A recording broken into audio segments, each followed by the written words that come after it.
Welcome back to Yield Report Daily, the channel where we break down personal finance one topic at a time so you can make smarter decisions with your money.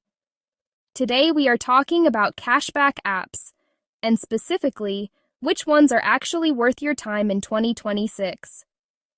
Now, if you have never used a cashback app before, the basic idea is simple. You shop at stores you already shop at, and you get a small percentage of your spending returned to you as cash, gift cards, or points. You are not changing your behavior. You are just getting a little something back for money you are going to spend anyway. That is the appeal. But here is the thing. Not all cashback apps are created equal. Some are genuinely useful and save you real money over the course of a year. Others are full of hoops to jump through, low earning rates, or reward structures that make it hard to ever actually cash out. So today we are going to walk through the most widely discussed cashback apps available right now, break down how each one works, and help you figure out which ones make sense to add to your routine. Let me start with the big picture. There are two main categories of cashback apps. The first category is receipt scanning apps. You shop anywhere, you keep your receipt, you scan it in the app, and the app gives you points or cash for qualifying purchases. The second category is linked offer apps. You connect your debit or credit card to the app, you shop at participating stores, and the cashback is automatically tracked and applied without you doing anything extra. Both categories have their place, and the best strategy for most people is to use at least one from each. The first app on most widely discussed lists is Ibotta. Ibotta has been around since 2012, and it remains one of the most popular cashback apps in the United States. The way it works is pretty straightforward. You browse available offers inside the app before you go shopping. You unlock the offers you want. You shop. Then you scan your receipt or link your store loyalty card, and your cashback gets credited to your account. Once you hit a minimum of $20, you can cash out via PayPal, Venmo, or a bank transfer, or you can choose from hundreds of gift card options. What makes Ibotta particularly strong is its grocery coverage.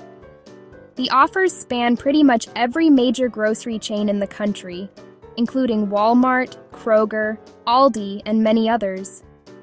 There are also offers for drugstores, convenience stores, and online retailers. Typical cashback rates range from 25 cents to a couple of dollars per qualifying item, and they run frequent bonuses if you redeem a certain number of offers in a week.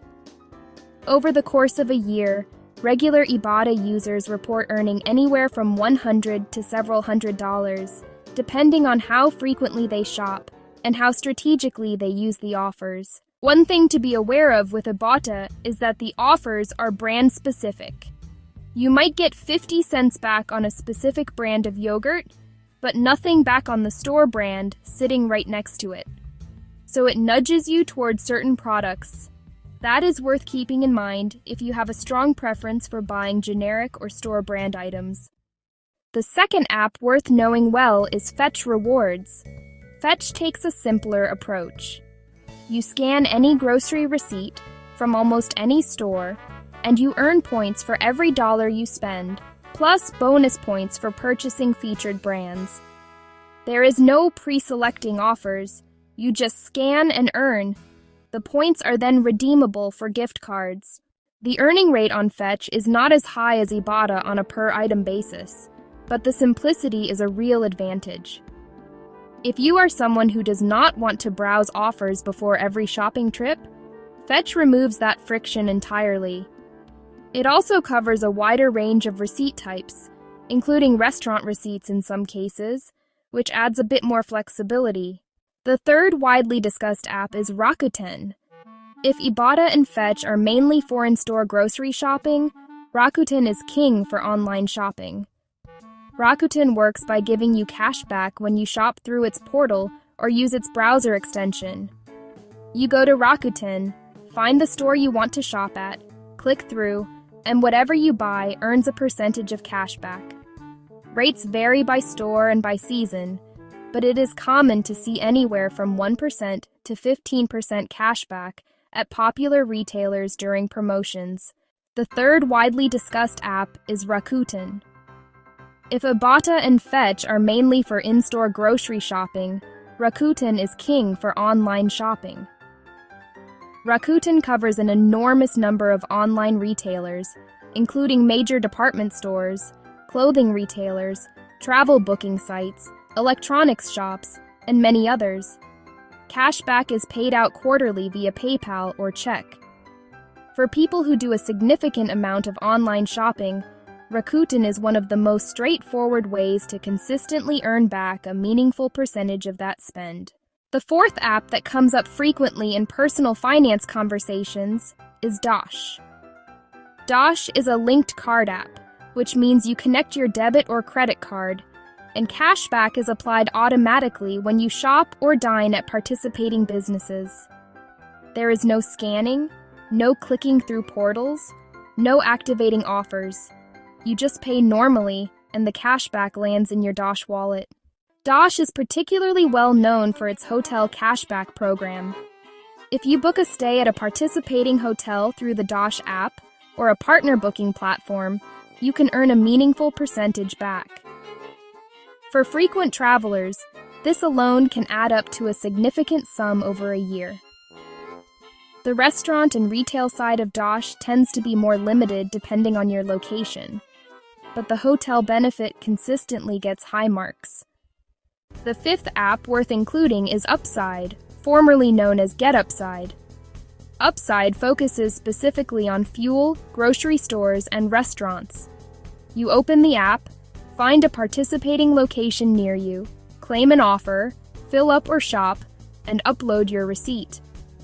Cashback rates at gas stations are often among the highest available through any cashback app, which is why Upside has built such a loyal user base.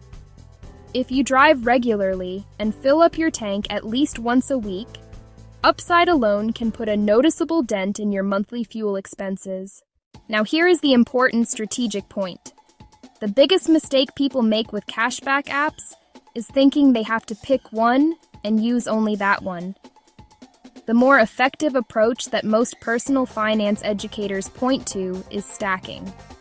Stacking means using multiple apps simultaneously for the same purchase when possible. For example, you might use Ibotta to unlock a specific item offer, use your grocery store loyalty card at checkout, pay with a credit card that earns cashback on grocery spending, and scan the receipt into Fetch afterward. All four of those can potentially earn you something from the same transaction. That is stacking, and it is completely legitimate. Of course, there is a balance to strike. If managing 5 apps and scanning every receipt starts to feel like a part-time job, it is not worth it. The goal is to build a simple routine that takes a few minutes a week and earns you a few $100s a year without requiring a lot of effort. For most people, that means using 2 or 3 apps consistently, rather than trying to maximize every single purchase. There are a few general principles that personal finance educators tend to agree on when it comes to cashback apps. First, never let cashback offers change what you buy.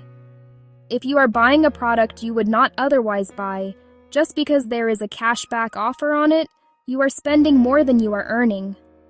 Second, always read the terms before assuming a purchase qualifies. Some apps have minimum purchase amounts, specific product requirements, or expiration dates on offers. Third, make sure you can actually cash out. Some apps have high minimums or limited redemption options that make your earnings harder to access. Before you commit to an app, check how you get paid. It is also worth noting that the cashback app landscape changes regularly. Apps update their earning rates, add or remove partner stores, and occasionally change their payout structures. What we are describing today reflects how these apps are widely discussed as of 2026, but it is always a good idea to check current rates and terms directly in each app. Now, before we wrap up, A quick reminder that nothing on this channel is financial advice. We are here to educate and explain how these tools work. What is right for your situation depends on your own spending habits and goals. If you found this video useful, please hit the like button and subscribe so you do not miss the next one. We publish new personal finance videos twice a week, so there is always something new to help you level up your money skills. Thanks for watching, and we will see you in the next one.